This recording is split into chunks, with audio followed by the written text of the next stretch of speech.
está, ustedes lo conocen, Guillermo Mondino. ¿Qué tal, Guillermo? ¿Cómo va? Aquí Claudio Slotnick te saluda, gracias por la charla que vamos a tener. ¿Cómo andás? ¿Qué tal, Claudio? ¿Cómo estás? ¿Cómo va todo? Bien, bien, bien, muy bien. Acá justamente analizando o empezando a analizar, y para eso me interesaba tu palabra, a ver si habías escuchado a Milei, si habías visto los titulares, digamos, un Milei donde, bueno, él tiene un modelo para el mundo, pero mientras tanto acá estamos viendo cómo estamos tratando de salir nosotros de nuestra propia crisis y hoy lo que tenemos es otra vez los dólares volando, mucha incertidumbre. Pero en principio no sé si querés comentar algo de lo que te pareció del discurso de Milei, que es la noticia, digamos, de la mañana, ¿no? Milei en Davos con un discurso fuerte. Sí, me pareció el tiempo, el lugar y la forma equivocada. Eh, la verdad es que no es un momento para que Argentina salga a predicar, salga a dar cátedra, salga a dar lecciones al resto del mundo. Eh, para el resto del mundo nosotros somos un caso único.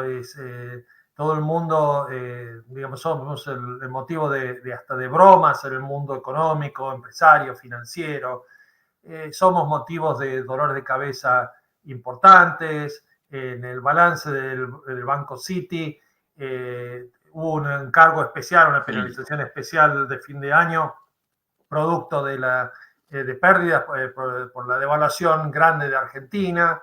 Digamos, somos un caso que generamos dolores de cabeza, no lecciones para el resto del mundo. Entonces ir a predicar como si estuviera en campaña en frente a los líderes mundiales me pareció fuera de lugar.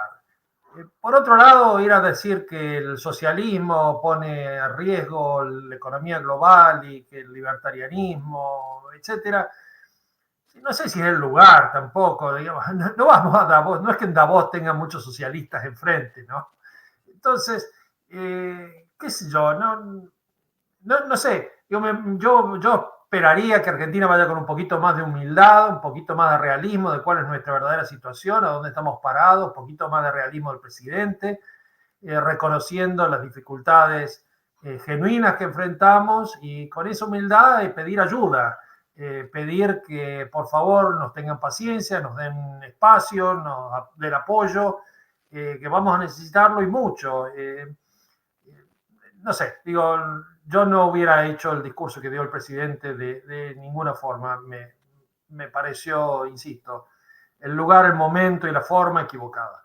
Claro, yo me preguntaba, ¿no? Que cuando terminó su discurso, mientras tanto, mientras Milei hablaba, pero cuando terminó y saluda, me imaginaba, ¿qué pensará en este momento, no sé, los líderes que empresarios o líderes mundiales que lo están escuchando? Porque, claro, el que les habla es un argentino, un presidente argentino que recién empieza, que también puede tener sus ideas, pero yo coincido con vos que no está hoy Argentina en posición de darle ninguna lección a nadie, bajarle línea a nadie. Y Lo yo hemos hecho pensaba eso. tantas veces, Claudio, lo hemos hecho tantas veces, lo hizo Alberto Fernández, lo hizo Cristina, lo hemos hecho, hemos ido a darle cátedra al mundo muchas veces en el pasado y cada vez ha sido peor y hemos terminado peor y digo, yo hubiera cambiado la estrategia, hubiera hecho algo un poco diferente, hubiera sorprendido al mundo haciendo un diagnóstico de por qué en Argentina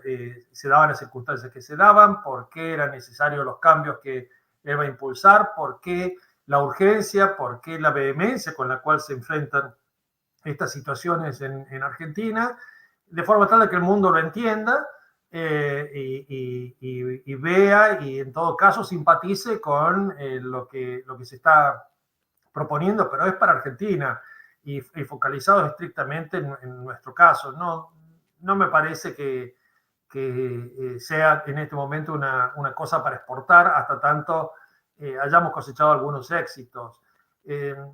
En respuesta a lo que tú me decías, pensá lo siguiente, el tipo que estaba escuchando el discurso de Milei, cuando termina el discurso de Milei, abre abre el Bloomberg en su iPhone, que todo el mundo tiene, etcétera, y se encuentra con el titular, el último titular de Argentina, que coincide con el cierre del discurso de Milei, de que la legislatura riojana aprueba la emisión de cuasimonedas. ¿Te imaginas que ese tipo escucha esto y mira eso y dice, bueno, ¿de qué estamos hablando acá? ¿No? Y lo mismo, es decir, salir a la bravuconada, decir que emitan las cuasimonedas, todo lo que quieran, la competencia de monedas, y reconozcamos que es una señal más de nuestras dificultades, no es una fortaleza del modelo y de las circunstancias el que vamos a tener cuasimonedas, y como bien sugerías, no va a ser La Rioja la única, casi con seguridad. Entonces, reconozcamos que tenemos muchas dificultades, que tenemos muchos problemas. Quizás la emisión de las cuasimonedas es un arma, estirarse un tiro en el pie para la provincia de La Rioja y las provincias que lo intenten. Yo creo que es. Pero también reconozcamos que eso complica la administración macroeconómica nacional y va a complicar el funcionamiento de la economía nacional. Entonces, bueno, la verdad es que tenemos muchas dificultades como para andar haciendo de profesor ciruela en estos foros. Claro, claro. A ver, ahora nos vamos a meter con el tema de las cuasimonedas, porque me interesaba particularmente tu opinión, Guillermo, sobre esa cuestión. Vamos a repasar lo que dijo Milei anoche sobre la actitud de La Rioja. ¿A vos te parece que este Milei, digamos, que hoy se presentó en el foro internacional, bueno, con este discurso, tiene alguna chance él o el Caputo, digamos, cuando entre ayer y hoy se encuentren con empresas multinacionales de primera línea, muchas de las cuales tienen intereses en la Argentina? ¿Te parece que Argentina hoy ofrece algún tipo de oportunidad, o lo que todos están viendo es la lógica, a ver primero cómo salimos de la crisis para digamos, antes de decidir algún tipo de inversión? Sí, yo creo que las conversaciones uno a uno son completamente diferentes que lo que fue la presentación, y tengo confianza en que las conversaciones uno a uno se toca el tono correcto y los acordes que corresponden. Yo tengo la sensación de que allí se expresa y se reconocen las dificultades que hay. Las empresas son muy concretas, van y les hacen los planteos que enfrentan, y entiendo yo que Caputo y el presidente les deben de contestar: dennos tiempo, estamos trabajando, fíjense las cosas que estamos haciendo, si Argentina va a producir un cambio importante, tomamos nota de sus planteos, pero no se apuren a tomar decisiones de fondo, porque en todo caso las decisiones de fondo son: traigan inversiones, apúrense, en el sentido de que el que entre primero tendrá mejores oportunidades. Pero claramente que yo estimo, y es lo que percibo en el ambiente empresario, tratan de transmitir una sensación de estamos trabajando, vamos a avanzar, y se van a hacer las cosas bien para atraer capitales y atraer inversiones. Pero hace falta tiempo. Ya nadie se apura, ya nadie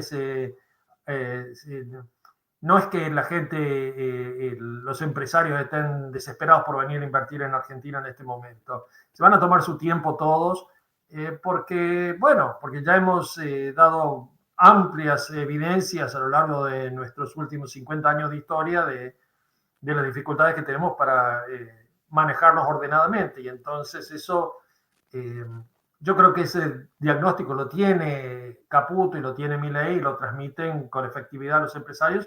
Al menos eso es lo que he escuchado. Ahora, esto, ¿no? Que Milei plantea un capitalismo de libre empresa, ¿no? Como única herramienta, un Milei que en su discurso plantea, bueno, el Estado solamente puede traer problemas, digamos, donde se mete con sus regulaciones genera pérdida para las empresas, los empresarios. Con ese discurso, digamos, con esta Argentina que estamos viviendo, ¿es tentador? O igualmente nadie se apura y dice, bueno, está bien, Milei, primero demostrarnos a ver que podés encaminar la crisis y después hablamos? A ver, lo de que sea tentador o no, yo creo que los discursos de los políticos en general ya están están superados. Los empresarios y aquel que va a tomar una decisión de inversión los han escuchado ya muchas veces en el pasado. Entonces no creo que este discurso sea un discurso que atraiga inversiones. Lo que atrae inversiones es ir resolviendo problemas, es focalizarse en la resolución de problemas. Este gobierno presenta un ángulo novedoso a la hora de enfrentar estos problemas, que ha sido la agresividad con la cual se ha planteado en 3 o 4 áreas y la velocidad con la cual quiere avanzar en 3 o 4 áreas, ¿no? Entonces, desde un paquete fiscal que enunció Caputo ya al comienzo, en la segunda semana de la administración Milei, un paquete fiscal agresivo, ambicioso, importante, mucho más agresivo y ambicioso que lo que estaba implícito en el programa con el Fondo Monetario, lo que anticipaban algunos, es decir, un programa importante. La enunciación de que el único ancla creíble para Argentina es un ancla fiscal que, a mi juicio, con efectividad ha hecho el ministro Caputo. Es un concepto que creo es importante, y junto con eso presentó también el DNU de desregulación, muy ambicioso, muy abarcativo, y finalmente la ley ómnibus que envía al Congreso con una serie de innumerables reformas que van desde lo fiscal hasta la reforma del Código Civil. Entonces, creo que esto es, en la historia reciente argentina, no tiene muchos precedentes, y eso sí me parecía que merecía una explicación al mundo de los negocios, al mundo político. Sí me parece que es diferente, es novedoso. Si tiene chances de éxito o no, es lo que le cabe al gobierno explicar y trabajar para eso. Sí. Y esa es la parte donde creo que todavía hay muchas dudas sobre si esto va a ser o no va a ser exitoso. Y me hubiera gustado escuchar, y me gustaría escuchar un poco más, me gustaría verlo al gobierno trabajar un poco más en aras de esto, ¿no? Qué sé yo, digo, leyendo los diarios, mirándolo desde afuera, se ve una actitud extraña del Ejecutivo. Lo tradicional, cuando un Ejecutivo lidera en Argentina y lo que he visto en otras partes del mundo, es que cuando un Ejecutivo lidera un programa de reformas muy ambicioso y ese programa de reformas requiere de una aprobación legislativa, el Ejecutivo se involucra mucho en esa aprobación legislativa. Y ese involucramiento no es solamente ir a dar 5 minutos de presentación o 10 o 15 o 20 en el Congreso, sino es levantar el teléfono, trabajarlo, trabajar mucho y muy activamente esto. Y uno tiene la sensación de que la administración, para marcar una línea, digamos, de dureza en la negociación, medio que se ha distanciado, ¿no? Medio como que está dejando que todo eso se trabaje a nivel del Congreso, todo eso se trabaje a nivel de 1 o 2 personas, pero no es muy abarcativo ni muy ambicioso. Entonces, digo, no sé, generan dudas. Uno conversa con alguna gente que está, por ejemplo, con simpatías con el gobierno, que está en el Congreso, y la respuesta es: y no me ha llamado nadie del gobierno, no he recibido llamados de ninguno, ni siquiera de los líderes legislativos. Entonces, es como que el gobierno está dejando que esto decante y que, bueno, en algún momento algo va a pasar. Sí. Pero tiene que, yo diría, es donde tiene que mostrarse trabajando, y tiene que, si este es el programa, este programa es el que tiene que impulsar. Y si el programa es otro, bueno, no sabemos cuál es. Entonces, pero si este es el programa que quieren impulsar, sería muy importante verlos trabajando. Guillermo, sí, ¿qué tal? ¿Cómo andan, Guillermo? ¿Cómo estás, Claudio? Me estoy sumando acá. Buenas. colado al stream de Ahora Play porque estoy de vacaciones, está Claudio a full con el stream, ahí con la comunidad, interactuando con el chat, con todos los invitados, pero ¿sabés qué me quería sumar, Guillermo? Porque ahora hablamos un poquito de lo que estaban dialogando, ¿no? De cuál es el paquete de reformas, sobre todo el paquete fiscal, el ancla fiscal de corto plazo, qué está pasando con la brecha. Pero me interesaba sumarme con vos como economista, porque no sé si lo escuchaste hace un ratito a Milei en Davos. ¿Lo escuchaste? Pedacito, sí. Bueno, yo lo escuché, fue cortito, creo que 23, 26 minutos, pero me parece que obviamente los medios periodísticos no entienden nada, toman la frase de siempre, digamos, el Estado no es la solución, es parte del problema y demás, pero dijo cosas muy fuertes para la profesión de los economistas, muy fuertes. Cosas muy fuertes, que los economistas en general se lo toman diciendo, bueno, son cosas ridículas que dice alguien con una ideología libertaria que no ha visto, no sé, las últimas 5 décadas de teoría económica. Y que, en todo caso, está planteando una cuestión más política, ideológica, después habrá que analizar por qué lo hace, pero me interesa un poquito hablar de las cosas que dijo desde el punto de vista de la teoría económica, Guillermo, porque si no me parece que cualquiera que plantee algún tipo de avance en la teoría económica, y he habido muchos en estas últimas décadas, muchos, es más, muchos de los economistas en los organismos internacionales, en las universidades norteamericanas, en la Secretaría del Tesoro de Estados Unidos, para Milei serían neomarxistas o neoclásicos completamente equivocados respecto a cuál es el marco teórico para enfocar los problemas reales. No sé si escuchaste cuando enganchó por ese lado, pero la verdad que es muy asombroso las cosas que dijo. Son cosas que me parece que cualquier profesor, no sé, del MIT, de Harvard, de la Universidad de Chicago, cualquier monetarista, no importa, de la escuela económica que sea, diría en algún momento, pero ¿está hablando en serio?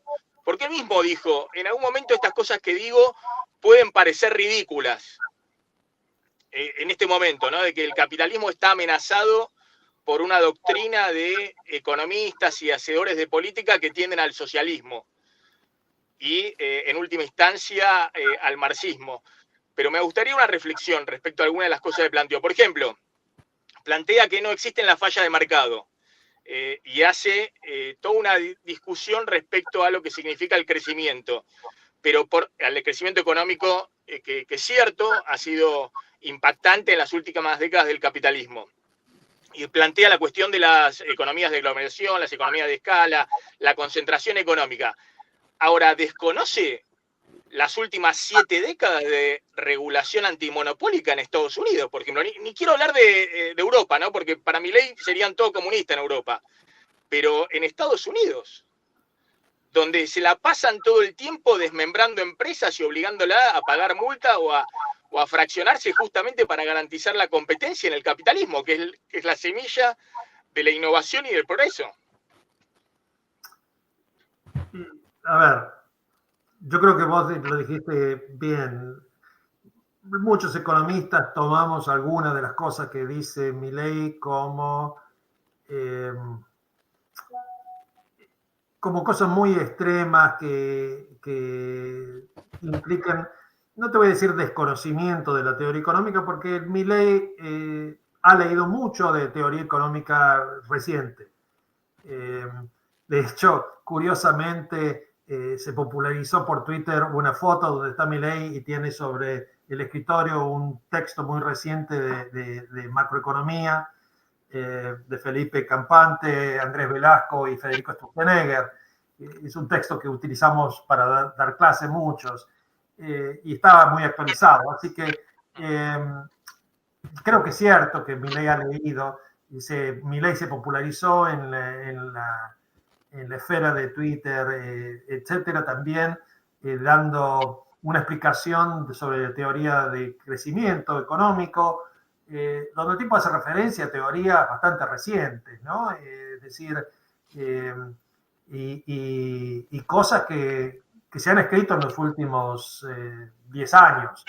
Entonces, y las explica bien, digo, las explica con mucha intuición y las explica bien. Así que yo no iría por la presunción de que Milei no conoce teoría económica escrita en los últimos 50 años, creo que sí la conoce.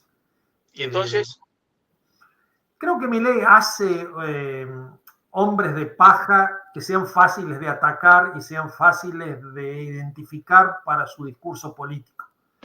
Creo que él construye estos enemigos artificiales que le resultan fáciles de atacar, ¿no? Y esos enemigos artificiales, por ejemplo, el antitrust. Déjame que te doy un par de ejemplos con el tema de antitrust que a lo mejor le resulta interesante o no, qué sé yo. En antitrust hay mucho avance de cómo se hace antitrust y cómo se combaten los monopolios, etc. Pero al mismo tiempo que hay mucho de eso, hay una serie de investigaciones bastante recientes de los últimos 3 años, diría yo, de un conjunto de economistas empíricos que toman y evalúan lo que es efectivamente el aumento de la concentración de poder económico, el aumento de lo que en la jerga llamamos los markups, que son la diferencia entre el precio y el costo marginal la rentabilidad del capitalista en todo caso, y que eso ha ido aumentando en los últimos 30 años. Y esta gente toma esta observación, este dato, y analiza a ver qué es lo que está por detrás. Y bueno, de allí surge que lo que ocurre es que ha habido un cambio en la forma en que está organizada la economía y las empresas que han ido ganando participación de mercado, que han ido creciendo, tienen que ser empresas muy eficientes que tienen más bajos costos. Y entonces sí, es cierto que el precio todavía no ha bajado lo suficiente o no ha bajado tanto, pero la explicación del aumento del markup para alguna de esta gente es que efectivamente hay una reasignación de recursos a sectores, o hacia, no sectores, hacia empresas que son tecnológicamente más eficientes. Entonces, si vos haces antitrust en esas circunstancias, son empresas que están creciendo, sí, son empresas que tienen más markup, sí, que sería algo que querés combatir, pero al mismo tiempo son empresas que son más eficientes, que tienen menos costos y que por lo tanto están en mejores condiciones de producir. Entonces, eso tampoco querés combatirlo. Entonces, tenés que hacer antitrust de una forma diferente, novedosa, que no combata lo que es el objetivo de todo esto, que es abaratar costos y ganar en eficiencia. Entonces, esta es toda una línea nueva que hay en la discusión, y yo creo que la posición de Milei, que no sé si está al tanto de estas discusiones o no, pero presumo que un poco lo que él está diciendo es cuidado, que empujar demasiado estas nociones de las fallas de mercado y del antitrust, a veces lo que significa es de que le damos espacio a la ineficiencia en vez de estar focalizando más en la eficiencia. Entonces, yo lo que te planteo, Guillermo, me parece que se plantea una dicotomía capitalismo-socialismo, capitalismo-comunismo, como si hubiera dos sistemas, ¿no? Y me parece que todas las discusiones que se dan dentro del capitalismo, y nadie puede acusar de socialistas o de querer atentar contra el capitalismo, por ejemplo, a Akerlof, porque hizo todo el estudio de la asimetría de la información, que dicho sea de paso es el marido de la secretaria del Tesoro, de Janet Yellen, que además tiene una visión muy parecida respecto a cómo enfoca la teoría económica, ¿no? Y ninguno de los dos es socialista particularmente. Y ninguno de los dos no solamente es socialista, ni ninguno de los dos está tentando contra el capitalismo. Al contrario, hay toda una discusión también de cómo se salió de la crisis del 2008 y si, en todo caso, las regulaciones o la investigación o el avance de la investigación en las distintas vertientes de la economía, al contrario, no apuntan a perfeccionar al capitalismo, digamos, a tratar de evitar, en todo caso, colapsos sistémicos que más allá de la destrucción creativa o todas las cuestiones que se han discutido hace más de un siglo, bueno, generan muchos costos y mucho tiempo para la recuperación y mucha pérdida de capital social y demás. Pero a mí me parece que todas las cosas, puesto de otra manera, todas las cosas que estaba diciendo Milei hoy en Davos, yo estoy seguro que el 95-99% de los economistas, de los personajes del establishment económico, lo veían como un bicho raro, digamos, lo veían como alguien de decir, este es un outsider, ¿qué está hablando? Está cuestionando a nosotros que somos el corazón del capitalismo. Claro, sí, exacto, Maxi. Yo les decía al comienzo que me había parecido fuera de lugar, en el sentido de que no vas a Davos a dar este discurso, ¿no es cierto? Ahí no hay socialistas, ahí no hay tipos que ni siquiera, ni remotamente simpaticen con esa visión. Tildar a la Agenda 2030 de socialista es una forma de decir, bueno, yo la verdad es que no quiero adoptar alguna de las políticas que se recomiendan en la Agenda 2030 porque no es el momento de la economía argentina, porque no estamos en condiciones de hacerlo, por las razones que sean. Y entonces la forma política de hacerlo, e insisto que el énfasis en la parte política es crear ese hombre de paja, es decir, bueno, esas son ideas perimidas, ideas socialistas, etcétera. Es como acusar, vos decís, acusarlo a Akerlof de ser socialista, es bastante ridículo. Bueno, o acusarte a vos. ¿Dónde estás vos ahora? En Colombia. Yo doy clases en Colombia, pero no importa dónde uno está. Bueno, pero a todos los profesores de Colombia los acusaría de socialista, o al 90%, 95% de los profesores de Colombia. Yo diría, no sé si eso, pero sí creo que, digamos, hay gente a la cual descreen más del funcionamiento del sistema de mercado. ¿Ok? Entonces, esa gente que le cuesta más validar el funcionamiento de un sistema de una economía de mercado, Milei en esta cosa maniqueísta en la cual se ha convertido el mundo, de que están los de este lado y los de aquel lado, bueno, si los pone a todos esos de aquel lado, los pone a todos esos del lado del socialismo. Entonces, pero bueno, lo entiendo desde una perspectiva de la disputa política, no lo entiendo de una perspectiva que genuinamente sea lo que él piensa a la hora de formular política económica. Creo a la hora de formular política económica, Milei está tratando de hacer una serie de reformas muy importantes. Espera un segundito, ahí vamos a eso, pero los estudios, los papers, incluso los Nobel de Economía sobre asimetría de información, economía del comportamiento, ¿para vos todo eso es socialismo o son cosas que introducen, es más, que basan del marco teórico original de los clásicos, por eso se llaman neoclásicos o los tildan de neoclásicos, no sé, y plantean, bueno, que los incentivos, que la información perfecta por parte de los consumidores y de todos los agentes económicos, bueno, con el avance, digamos, del capitalismo y demás, muchas veces esas cosas no funcionan y generan rentas extraordinarias o excedentes de pérdidas para el consumidor o distintos tipos de comportamientos que no son los que hemos visto, no sé, en el equilibrio, no sé, en las curvas marshallianas. Sí. A ver, de vuelta, creo que nadie se tomaría en una discusión económica, nadie se tomaría en serio llamar a toda esta gente que hace economía de la información, economía del comportamiento, nadie se lo tomaría en serio llamarlos socialistas, digamos. Un tipo que crea que los mercados no son perfectamente eficientes, difícilmente lo catalogues de ser socialista. Todos pensamos con distintos grados que hay fallas de mercado. Milei lo lleva un poquito más lejos que el resto, decir que, bueno, casi que no hay. Pero estoy seguro que si vos te sentás a tomar un café con él en un ambiente donde no está en discusión la política, sino simplemente la economía, el tipo te concedería muchas de estas cosas.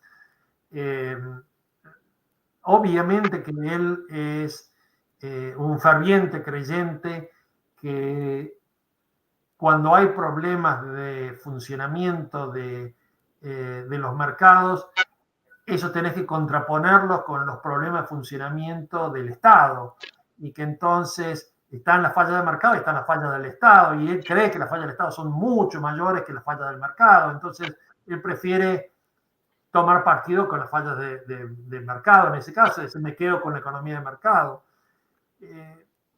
Entonces, yo creo que ese es un poco donde él está. Él no te la va, creo que en una discusión que no sea política, él no te lo va a negar.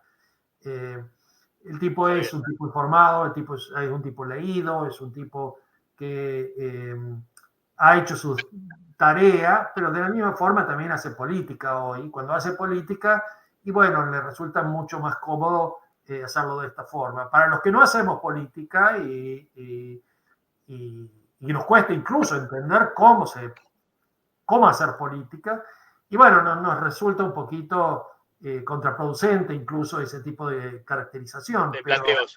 Pero claro, exacto. Pero yo te diría, estoy seguro que Milei sí lo entiende porque, qué sé yo, él ha hecho más de una oportunidad planteos de cosas donde se demuestra haber leído la literatura reciente. No es un improvisado, no es un tipo que se quedó con los autores del 1950. Está bien. Está bien, está claro, vos lo que decís, bueno, está ahí haciendo política, yo creo, coincido en esa visión con vos, creo que está haciendo política incluso internacional, ¿no? Que está haciendo un planteo donde el libertarismo se plantea como un movimiento internacional y él quiere liderar ese movimiento, o por lo menos ser uno de los actores principales, y al mismo tiempo, bueno, estas cosas le ayudan, digamos, para también un poco ganar tiempo local, ¿no? Donde no es mucho lo que hoy podés cosechar de frutos desde la economía, ¿no? Tenés que primero hacer una serie de tareas muy complejas para después ver si en algún momento encontrás el despegue. Pero quería ir a ese punto de cómo estás viendo esta política hoy, donde ahí había escuchado que con Claudio están hablando un poco del ajuste fiscal y de los planteos que plantea, o las cosas que plantea desde el punto de vista de la regulación. Pero lo que estamos viendo en el corto plazo, ¿no? Donde acá hay un ancla que es el ancla real, que es la fiscal, que es también la recesión, y un ancla nominal, que es el tipo de cambio yendo al 2%, que al parecer crecientemente se empieza a desconfiar, ¿no? Que es como ocurre tradicionalmente en la Argentina, que vos fijás un ancla nominal, la economía viene con inercia inflacionaria y en algún momento te pasa por arriba y vos tenés que estar todo el tiempo ratificando esa ancla nominal para que no se te desbanden las cosas. Ahora, acá hay un elemento que rompe el esquema tradicional de los planes típicos de ajuste del Fondo Monetario, que es la tasa de interés real muy negativa. Es profeso, digamos, donde vos decís, bueno, ahora estamos viendo, no sé, el dólar contado con liqui, creo, Claudio, en 1.250, 1.270, no sé, hoy está subiendo 5 o 6% en un día, te ha subido en 3 semanas el contado con liqui 25%, por ponerte un número, en 3 semanas, o menos, desde comienzo de año. Y uno dice, pero bueno, es lógico, ¿cómo no va a ocurrir eso?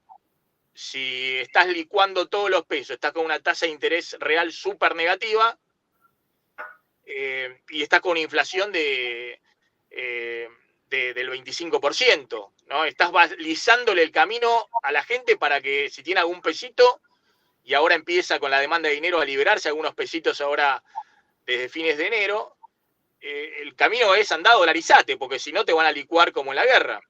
Están todas las balizas puestas para que vayas para ese lado.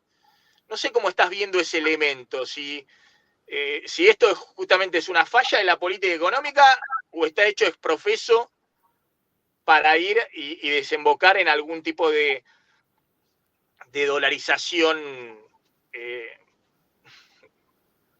de la realidad, ¿no? Mira, yo creo que una de las dificultades que hay con la interpretación de lo que está haciendo el gobierno es justamente que nos falta ese norte, no tenemos muy en claro ese norte. Por un lado tenés un gobierno que ha priorizado lo que, o ha anunciado priorizar lo que a todos nos parecía, o el 90% de los economistas nos pareciera lo prioritario, que era poner cierto orden en la situación fiscal y hacer el ajuste fiscal y terminar con la expansión monetaria de origen fiscal.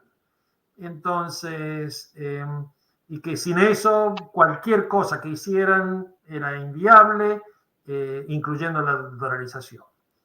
Entonces, creo que en eso el gobierno se concentró inicialmente y da la sensación que han avanzado en esa dirección. Cuando menos uno puede decir no hay expansión monetaria de origen fiscal en este momento. Entonces, en esa dimensión pareciera que están avanzando con las prioridades correctas y haciendo las cosas razonablemente en ese frente. La otra dimensión que el gobierno avanzó es esto, produjo un salto cambiario importante. Dio la sensación de que no se quiere comprometer demasiado en términos del horizonte que va a hacer con la política cambiaria ni con la política monetaria. De hecho, hay una enorme incertidumbre de qué es la regla monetaria que tenemos por medio, no sabemos. Y que entonces, por ahora, lo único que hace por el lado de la parte cambiaria monetaria es gran salto el tipo de cambio inicial y después el 2% mensual que ni ellos creen. Y como ni ellos lo creen, nadie lo cree, digamos. Y estamos en una economía en la cual el gran salto inicial del tipo de cambio, por supuesto, produce un salto o convive con un salto de los precios muy importante. Entonces, tenemos una economía que genera 25% de inflación en diciembre, va a generar una inflación importante, digamos, probablemente alrededor del 20, 22, 24% en enero. Febrero también luce como otro mes de alta inflación por la secuencia de ajustes de precios que todavía vienen por delante. Y por lo tanto, obviamente, no podéis estar sentados sobre una tasa de evaluación del 2%. Igual que no puede estar sentado sobre una tasa de evaluación del 2%, no puede estar sentado sobre una tasa de interés del 9%. Entonces, la forma de hacerlo cuadrar es que el gobierno entonces preserva una represión financiera de alcances históricos, digamos. Claro. Entonces, esa represión financiera es eliminarle a la gente la capacidad de tomar decisiones en qué aplicar la plata, y preserva el cepo y preserva un montón de instrumentos de represión financiera muy duros que operan sobre los bancos, operan sobre las compañías de seguro, operan sobre los fondos de inversión, etcétera, etcétera. Entonces, toda esa represión financiera se traslada a un resultado que si la gente no tiene en qué poner la plata, y lo que hace termina comprando títulos del tesoro, termina comprando deuda pública, pues ya ni siquiera te vende deuda del Banco Central. Y entonces terminas con licitaciones como la de ayer, donde el gobierno hace unas colocaciones significativas a tasas de interés que son de no creer. Digamos, coloca un título a noviembre del año 2025, es decir, de acá a 22 meses, y un título de acá a 22 meses que sale con una tasa de interés real negativa en el 19% anual, menos 19% anual. Es un nivel de tasa de interés real negativa estrafalario, digamos, es extraordinariamente negativo. Entonces eso solamente es posible en un contexto de hiperrepresión financiera. Entonces, todos aquellos que no entraron a ese menos 19%, porque no estaban dispuestos a convalidar menos 19%, Y hoy se están rascando la cabeza y están pensando en qué pongo la plata. Y si la plata no la vas a poner a ese nivel, y bueno, la sacás y buscás la forma de ir y comprar dólares. Entonces, no es de sorprender de que si vamos a empujar una tasa de interés real tan negativa, el dólar se te vaya a disparar. Con la incertidumbre que tenés, de que no sabemos a dónde vamos, no sabemos qué regla monetaria tenemos, no sabemos la política cambiaria que tendremos. Es decir, como bien dijiste vos, hizo saltar el tipo de cambio, después 2% mensual, no lo cree nadie con la inflación que hay, y el tipo de cambio va a volver a saltar. Y cuando vuelva a saltar el tipo de cambio oficial, y bueno, entonces la gente se anticipa, y esto es un poco la inconsistencia del programa. Está muy bien el foco en lo fiscal, pero todo el resto de la parte del programa parece como que todavía no está funcionando. Salvo que el objetivo sea justamente licuar y que el vehículo sea el salto cambiario. Y que el vehículo, al ser el salto cambiario, digamos que es la forma en que eventualmente producís la segunda ronda de la ecuación que vendrá en unos meses, como el mercado se va a anticipar, entonces no te sorprende de que se te empiece a disparar un poco la brecha cambiaria. Entonces, si la política es de licuación, y entonces empiezan las dudas, ¿sí? Porque una política de licuación no es una política gratis, es una política hipercontractiva. Cuando vos a la gente le licuás los saldos reales, le licuás el patrimonio, le licuás el dinero que tiene, no puede consumir. ¿Ok? Entonces, esto es lo mismo que decía la gente, el sueldo no le alcanza. Bueno, y efectivamente el sueldo no te alcanza porque no te alcanzan los pesos. Y los pesos no te alcanzan porque se los han licuado. Han licuado el funcionamiento nominal de la economía. Entonces, ahí viene la pregunta tuya. Fue una larga vuelta para llegar a esto. ¿Están yendo a la dolarización? Es la dolarización efectivamente la que está produciendo esta mega licuación de la economía que para eventualmente cuando dolarizás por default arrancás, bueno, pagamos todos los costos ahora y los costos son los de la dolarización en ese caso. Y si no está yendo a la dolarización, ¿por qué no anclar las expectativas de otra forma? Más o menos decirnos cuáles, balizar el camino de una forma que más o menos sepamos hacia dónde vamos, cómo va a ser el sistema. Entonces, y si no es así, ¿para qué mantener estas tasas de interés hiper recontra negativas? No hace falta ya a esta altura, si es por la cuestión de pasivo monetario del Banco Central, etcétera, tenerlas tan negativas. Entonces hay toda una serie de dudas muy grandes que yo creo que el gobierno, en vez de estar predicando libertarianismo internacional, debería estar trayendo un poquito de horizonte a los decisores en la economía doméstica. Porque el costo es grande, digamos, esto no le sale gratis al gobierno.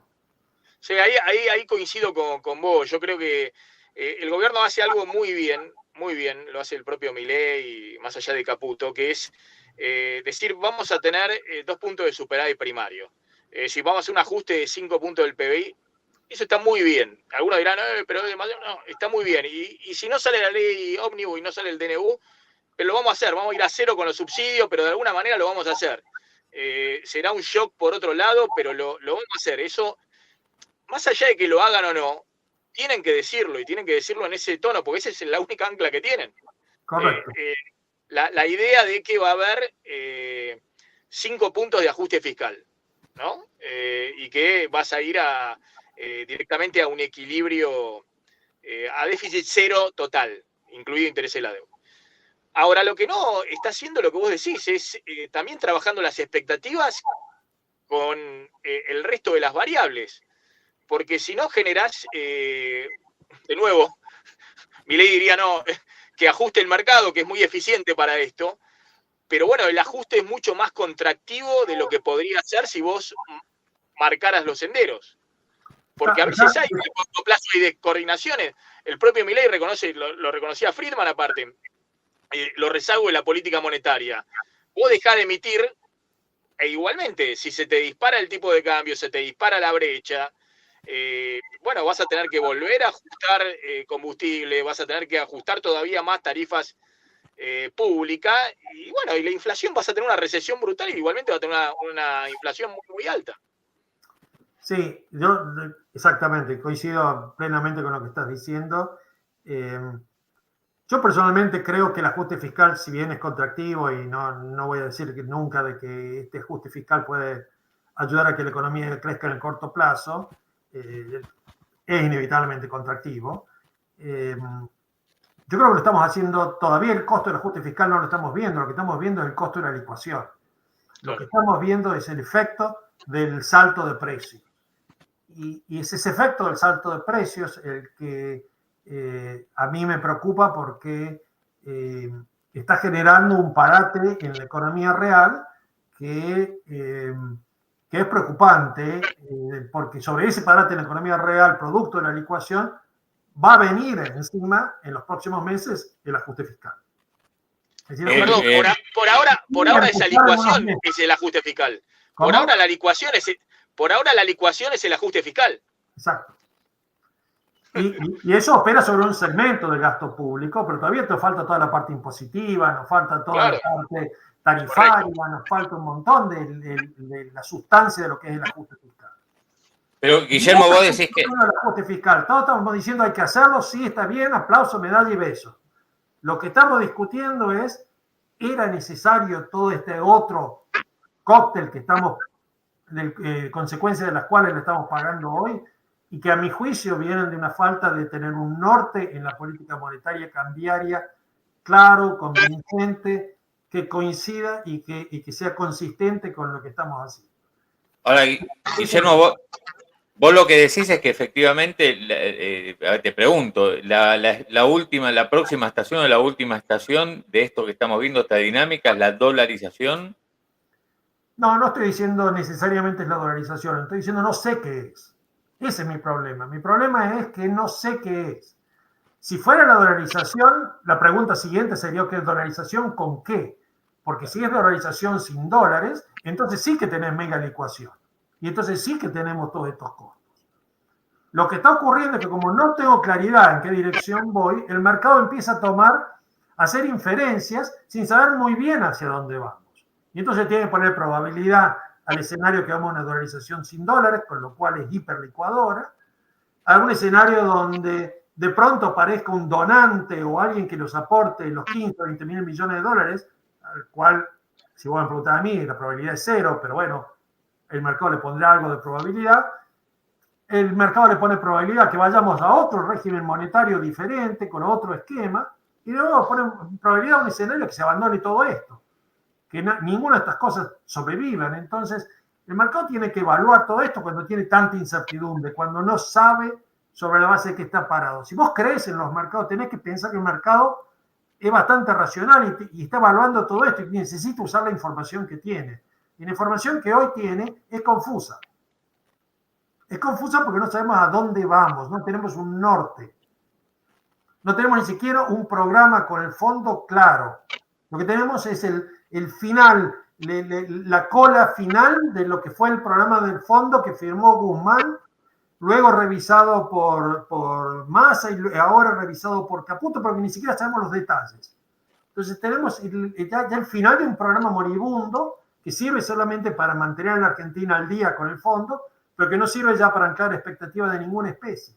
Entonces necesitamos alguien que nos dé cierto norte, cierta dirección de qué va a pasar con la parte nominal de la economía, con los precios, con el tipo de cambio, con la política monetaria en particular, y con el régimen que va a imperar en la Argentina, además de tener la incertidumbre política inevitable del ambicioso programa de fiscal y de reformas que impulsa el gobierno. Esa incertidumbre política es inevitable. Espero que en las próximas semanas se desaparezca y tengamos alguna claridad de qué va a ocurrir en ese frente. Y bueno, cuando tengamos esa claridad, bueno, habrá un poquito menos de incertidumbre, pero todavía vamos a tener incertidumbre de otra naturaleza si el gobierno no logra transmitir cierto horizonte de qué va a pasar con esta política monetaria, digo, porque no es trivial. Hoy las expectativas están solamente ancladas con esta esperanza de que el gobierno pueda hacer el ajuste fiscal.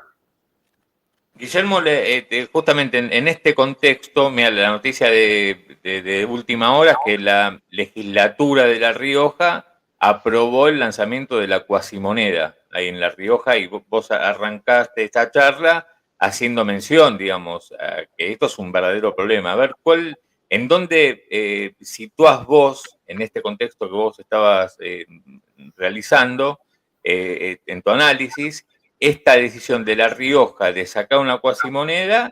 Y la pregunta es si va a ser la única y la última, ¿no? Pero a ver, ¿cómo hay que entender la dinámica esa? Bueno, yo creo que es poco probable que sea la única y la última. Entonces sí creo que hay riesgo de que esto se expanda. La Rioja es, por suerte para el gobierno y para la situación macroeconómica, todavía muy pequeña, de una envergadura macroeconómica limitada. Entonces, el impacto de La Rioja sobre la macro es bastante limitado. Pero de todas formas, lo de La Rioja la existencia, supongamos que se empieza a popularizar esto de las cuasimonedas. Bueno, entonces si las cuasimonedas comienzan a circular, el tema de la agenda de la reforma fiscal como ancla monetaria se empieza a diluir, porque empiezan a aparecer estas cuasimonedas que van a circular al mismo tiempo que el peso. El Twitter de Milei de ayer, en una frase de un Twitter largo, no lo llamaría un anuncio del gobierno, ni mucho menos, ni un compromiso del gobierno, simplemente un comentario de Milei en Twitter, dice: no esperen que las cuasimonedas las vaya a rescatar el gobierno nacional. Mira, acá tengo el tuit, si me permitís leerlo, como para que la gente que no está al tanto lo sepa. Y Milei, ante el anuncio del gobernador ayer de que iban a mandar justamente a la legislatura esto que acaba de aprobarse, la cuasimoneda, dice Milei: pensar que en la campaña me trataron de loco por postular un esquema en el que hubiera una libre competencia de monedas y ahora la impulsan. Bienvenida a las monedas provinciales a la competencia, las cuales les quiero señalar, a diferencia de lo que pasó en el pasado, de ningún modo van a ser rescatadas por el gobierno nacional. Al mismo tiempo, la cotización de las mismas, que las mismas tengan respecto a la paridad, dará una evaluación del mercado de la calidad del gobierno que la emite. Por lo tanto, viva la competencia, viva la libertad, carajo. Bueno, después hay una postdata ahí, no dejar de lado que la nación ha tenido que enfrentar la corrección de un déficit de 15% del PBI, etcétera, etcétera. Pero bueno, él le da, como dice, la bienvenida a la competencia de monedas. Sí, y también dice allí mismo: no se hagan ilusiones de que el gobierno nacional las vaya a rescatar. Claro.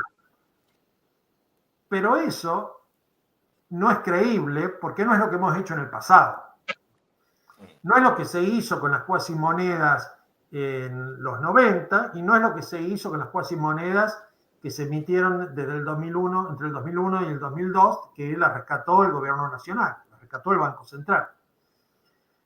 Entonces, si uno mira la experiencia del pasado, las cuasimonedas terminan siendo un sustituto del peso. Y lo que es esa expectativa de que la va a rescatar el gobierno nacional a la par, lo que hace que se sostenga el precio de las cuasimonedas. Entonces Milei, a sabiendas de eso, dice: bueno, yo no te la voy a rescatar. Pero eso te lo dice hoy, no sabes qué va a pasar mañana, no sabes qué va a hacer el Banco Central en el futuro, no sabes el próximo gobierno. A lo mejor las cuasimonedas se renuevan y en vez de durar 2 años, duran 4 o duran 6 y no sabes el próximo gobierno qué hace. Por lo tanto, tenés toda una cuestión acá de por medio que hace que son, en definitiva, no solamente que es una competencia de monedas, sino que además es una expansión monetaria adicional que comienza a perforar el sistema. Entonces, yo digo, tiene consecuencias macroeconómicas, es parte de un desorden macroeconómico que hay que enfrentar. Es cierto que no le cabe y no es fácil para el gobierno federal evitar estas decisiones de las provincias, es decir, no lo culpo al gobierno federal por eso, pero digo, es todo parte del mismo desorden en el cual había que estar trabajando para tratar de ponerle un poco de orden. Y trabajando en eso significa tener que tener acuerdos con los gobernadores, tener que tener una forma en la cual vas a resolver el problema de la fuerte escasez de recursos de los gobernadores, tenés que convencerlos a los gobernadores que también tienen que acompañar a ellos con cierto ajuste en su política fiscal. Y bueno, todo eso es la parte que debería estar haciéndose dada la urgencia y la emergencia. Y si a pesar de todo eso, que quizás está ocurriendo y yo no estoy enterado, pero si a pesar de todo eso todavía las provincias emiten cuasimonedas, bueno, tendremos que convivir con estas cuasimonedas, esperemos que sean acotadas y esperemos que el gobierno sea creíble en lograr convencer a la gente que no la va a rescatar, que van a ser simplemente una emisión monetaria de un gobierno que lleva adelante una política fiscal relativamente irresponsable, pero digo, a mí me parece que todavía queda mucho por hacer. Me suena de vuelta a un Twitter en el cual tratan de hacerse fuertes sobre la base de lo que es una debilidad. La debilidad es que no tienen perfecto control de la situación fiscal en un país federal. Es cierto, inevitable, es la realidad. No se puede, no existe un gobierno federal que pueda hacerlo de esa forma. Para eso es que tenés que trabajar activamente, tenés que negociar, tenés que sentarte a convencer, tenés que generar incentivos de forma tal de sí, es una forma de gestionar un tanto extraña, donde uno dice, digamos, en su momento Cavallo, el propio Macri ensayaron pactos fiscales, mecanismos de coordinación, nación, provincias, en base a incentivos justamente, ¿no? No solamente el garrote, sino el garrote y la zanahoria. Bueno, pero todo eso requiere todo un trabajo muy coordinado, ¿no? Entre el ala política del gobierno, el Ministerio de Economía, las distintas jurisdicciones y también el Congreso, ¿no? Fundamental. Pero bueno, uno ve que hay mucha confianza en que dejando que cada uno haga su buen pensar y parecer, ¿no? Y desregulando, bueno, vos en última instancia en algún momento vas a llegar a buen puerto, ¿no? Con la idea de que, bueno, la Argentina va a tener a futuro más dólares, que es una economía que hoy tiene el mundo muy a favor, ¿no? Desde el punto de vista de todo el tema agroindustrial, la minería, el petróleo y el gas, economía de conocimiento, bueno, todo a favor, digamos, con un tipo de cambio real alto generar muchos dólares, este año se van a generar muchos dólares, pero uno no ve la transición, ¿no? Como que se subestima cómo es el traspaso de un lado a otro. Y por otro lado, se tiene mucho ese discurso, pero como vos decís también, se hace una represión financiera enorme, digamos, porque tampoco te la jugaste a liberar el mercado cambiario, ¿no? De alguna manera a generar algo, bueno, ver dónde se estabiliza más genuinamente toda la situación cambiaria y financiera. Estás balizando este camino de la licuación, pero también lo estás forzando, ¿no? Usando los cepos, usando la tasa de referencia del Banco Central, la licitación del Tesoro. Sí. Y restricciones múltiples sobre en qué pueden aplicar el dinero todas estas instituciones. Sí, sí. Sí, ahora, a lo que vos decías de los pactos, el gobierno cuando anuncia su programa fiscal, anuncia ese programa fiscal y tiene un componente allí que iba a requerir un pacto, por lo menos para la aprobación de ganancias, que es fundamentalmente por donde más le está doliendo a las provincias en este momento la caída de coparticipación, el producto de la irresponsabilidad suprema de la aprobación de la eliminación del impuesto a las ganancias.